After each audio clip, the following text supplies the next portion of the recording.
Muraho neza bene data, nongeye kubaha ikaze mwebwe mukomeje kudukurikira Evangelical World Ministry. Imana ibahe umugisha mwinshi cyane. Tubahaye ikaze aho muri mwese hatandukanye ku migabane y'isi. Ndazi ko mwese mudukurikira kuko turabibona. Basabiye umugisha kandi mbifurije iyenga ryiza. Abantu bafite ku cyumweru hari n'abandi bagifite n'iposho, ariko Imana ibaho umugisha mwinshi cyane. Mwebwe mwese mukomeje kudukurikira. Uhoraho Mana nyiribihe, nongeye kuza imbere yawe, nshiye bugufi Imana, shigwe hejuru.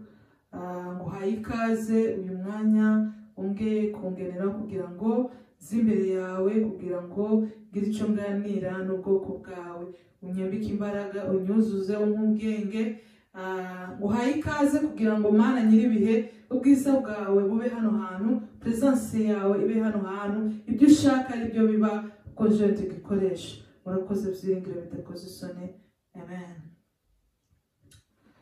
Wadushiza kwiriye, reka tuguhimbaze, uko mbishoboye kose zagushira hejuru. Ndirimba izina ryawe Mwami, vuga ineza yawe. Uko mbishoboye kose zagushira hejuru. Ndirimba izina ryawe Mwami, vuga ineza yawe. Uko mbishoboye kose zagushira hejuru. Ndirimba izina ryawe Mwami, vuga ineza yawe. Wadushiza kwiriye, reka tuguhimbaze. Yesu mukunzi wanjye nkunda, umugabo utekereza neza. Wowe wabonye ko ndi uwo kwizerwa, ungabira umurimo wawe. Uko mbishoboye kose zagushira hejuru. Ndirimba izina ryawe Mwami, vuga ineza yawe. Amen.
tubahaye ikaze kandi mu ijambo twinjiye mu ijambo tugiye kwinjira mu ijambo ry'Imana dusanga hano muri Zaburi ibice 127 umurongo wa mbere. Kadusome. Haravuga ngo Uwiteka iyo atari we wubaka inzu abayubaka baba baruhira ubusa.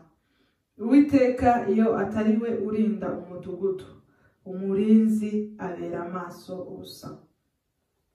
Kongere dusubiremo. Haravuga ngo Uwiteka iyo atari we wubaka inzu abayubaka baba baruhira ubusa. Uwiteka iyo atari we urinda umudugudu umurinzi abera amaso ubusa.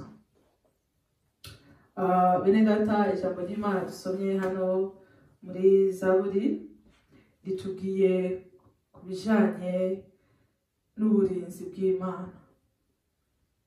Iyo Uwiteka atari we wubaka ngo inzu abayubaka baba bayubakira ubusa. Kandi iyo Uwiteka atari we urinda inzu abayirinda baba barindira ubusa. Mu magambo make jewe nabihaye kurindwa n'Uwiteka. Kurindwa n'Uwiteka. Uburinzi dufite bwose buva ku Uwiteka niwe uturinda.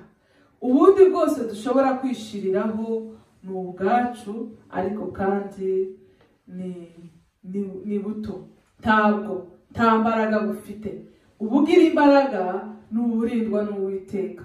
Kuko ni nako ijambo ry'Imana yatubwiye ngo Uwiteka atari we urinda abarinda umudugudu abarinda inzu yawe abakurinda baba barindira ubusa. Niba abo bose barinda hatarimo Imana ni ubusa. Mu by'ukuri Imana niyo iturinda. Aha wenda ndaza kubifatira cyane kuri nk'amakapos kuko hatangira havuga ngo Uwiteka iyo atari we wubaka inzu abayubaka barubaka ubusa. Barubakira ku busa cyangwa barubaka ariko ntacyo urugo rwabo ntabwo ruba rwubatswe nk'uko Imana ishaka cyangwa se ntabwo ruba rufite fondasiyo ihamye.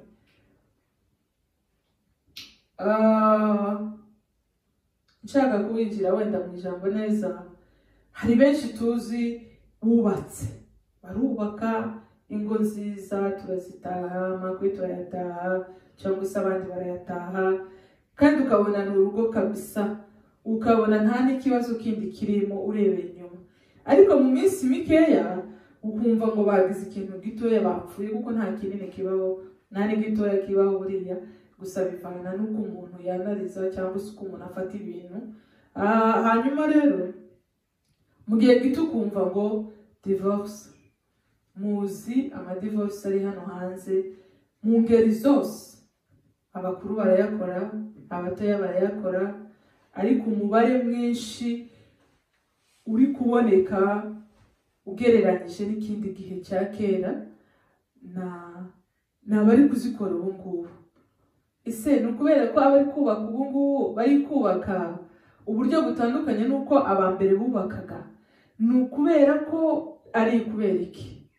Icyambere ni uko abubu abenshi ntabwo ari bose, abenshi bitwa ko bazobereye, bitwa ko urugo ntabwo rwananirana kubaka, bakishingikiriza ubwenge bwabo.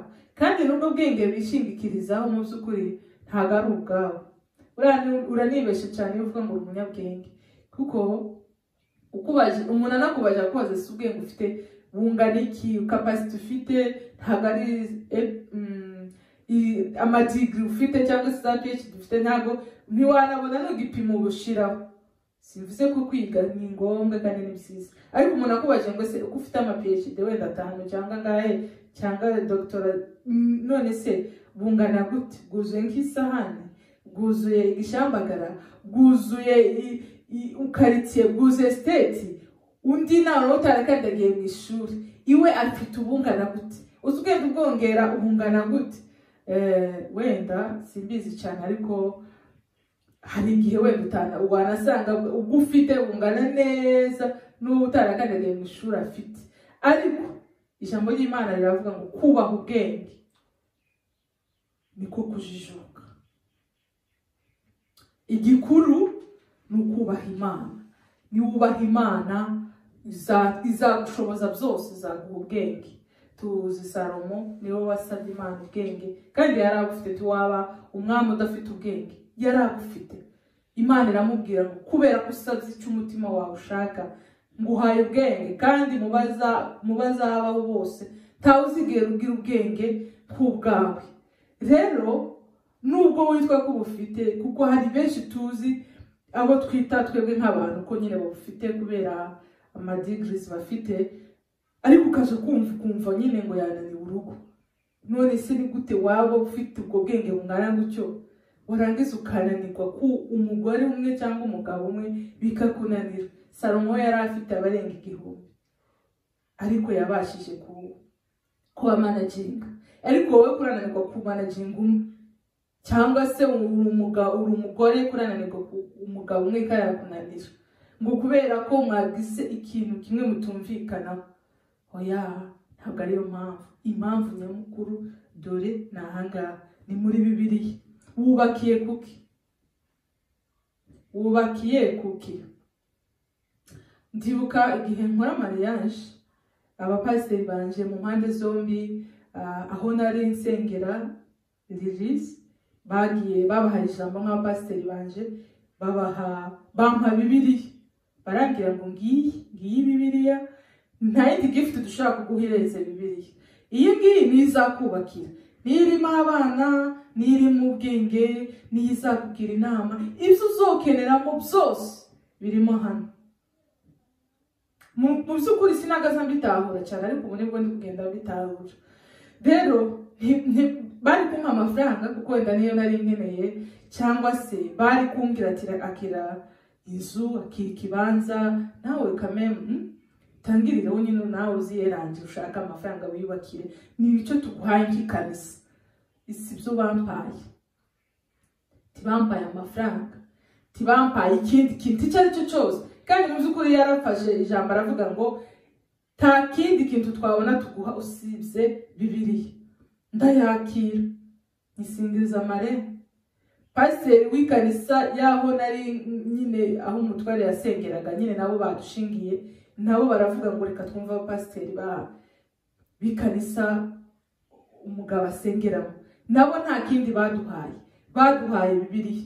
Baratubwira ati iyo abana ibiki, kuko iyo ushatse nta kindi abantu baba bakwifuriza kwaguka, urubyaro n'ibindi byose biri imbere, ubuzima bundi bushasha butangiye.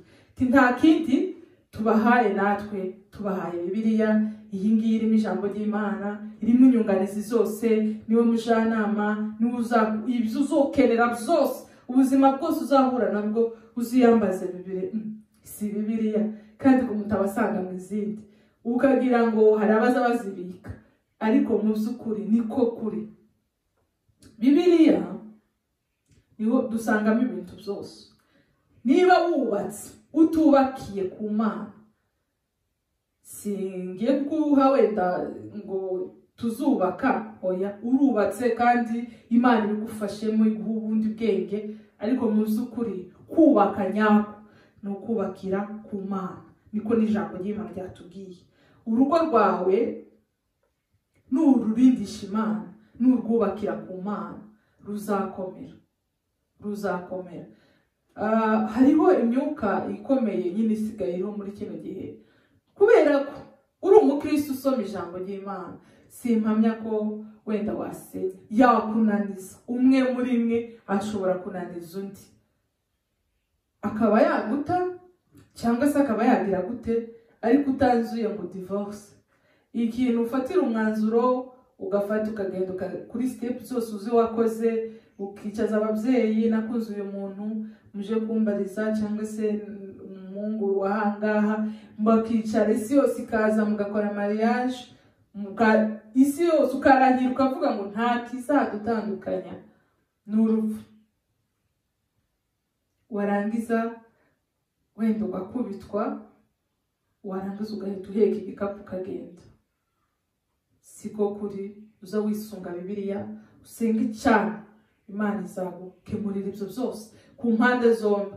Ikibazo icyo ari cyo cyose ushobora guhura nacyo ni ikintu wakwihanganira wifashishijwemo na Bibiliya.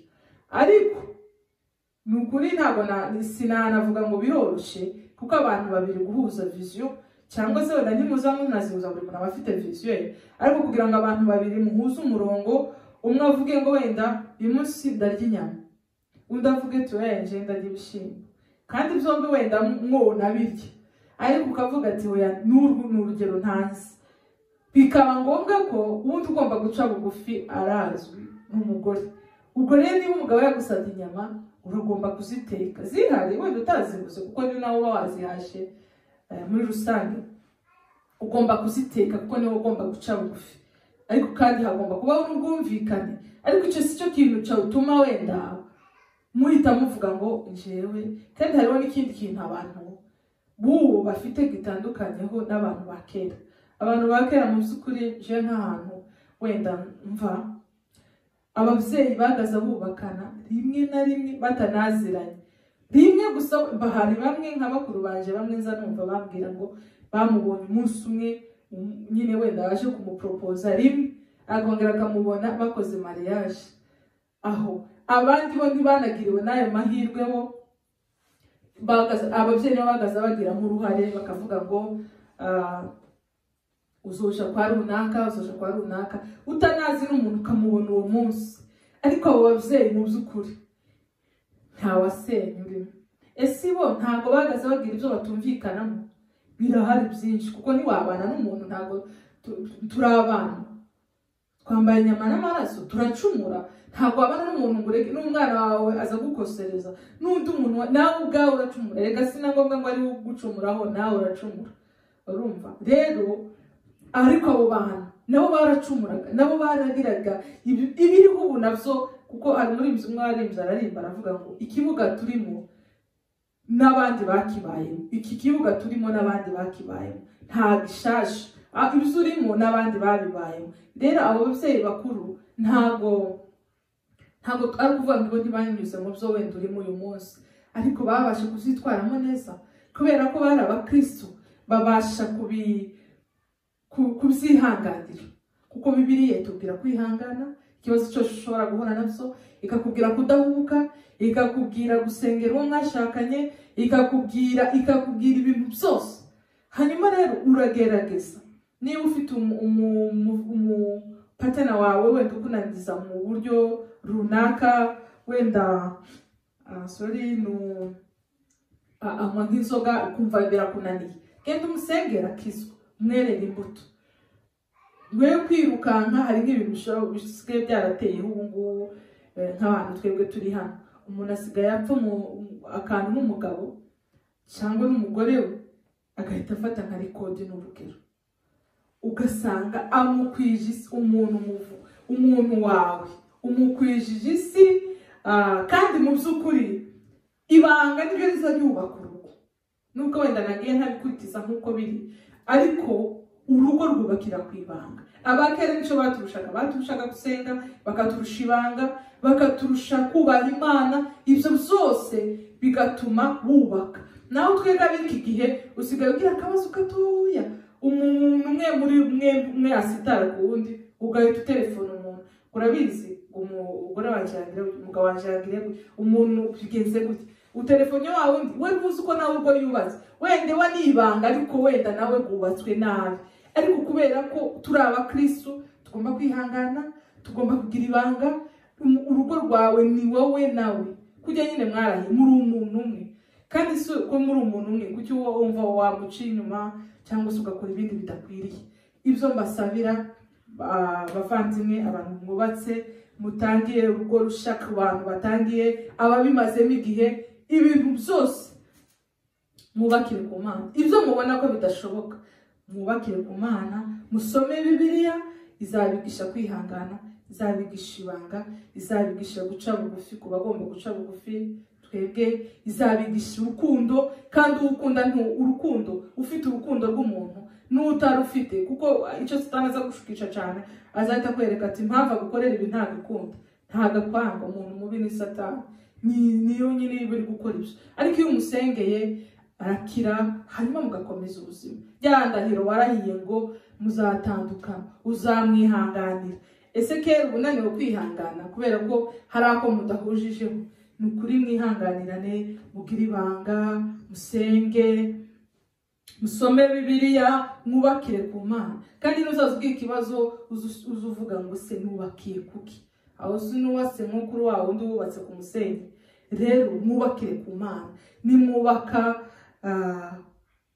ku Mana nimwubakira ku Mana ingo zanyu zizakomera muzagira amahoro mu rugo muzagira ibyishimo mu rugo muzagira ubutunzi muzagira byose kubera ko abari hamwe abahuje umutima bari hamwe ntacyo batageraho rero bene data ijambo ry'Imana ribaganze murakoze Mana mu izina rya Yesu sengeye iri jambo maje kuvuga usange abantu bose bubatse kugira ngo bagirire neza ubahe ubwenge ubahe imbaraga zo kunesha ubahe kwihanganirana ubahe ibanga Mwami Yesu kuko urugo rwubakwa n'ibanga Mwami nyiribihe abafite ibitagenda byose mu ngo zabo mu izina rya Yesu ubambika imbaraga ubashoboze kandi ubaneshereze ubahe kwihangana kandi ukemura ibibazo byose Mwami Yesu twirukanye umwuka wa divorce mu buryo bwose bwahagurutse kugira ngo Mwami abashakanye babashe gutandukana mu izina rya Yesu turawanze wambike imbaraga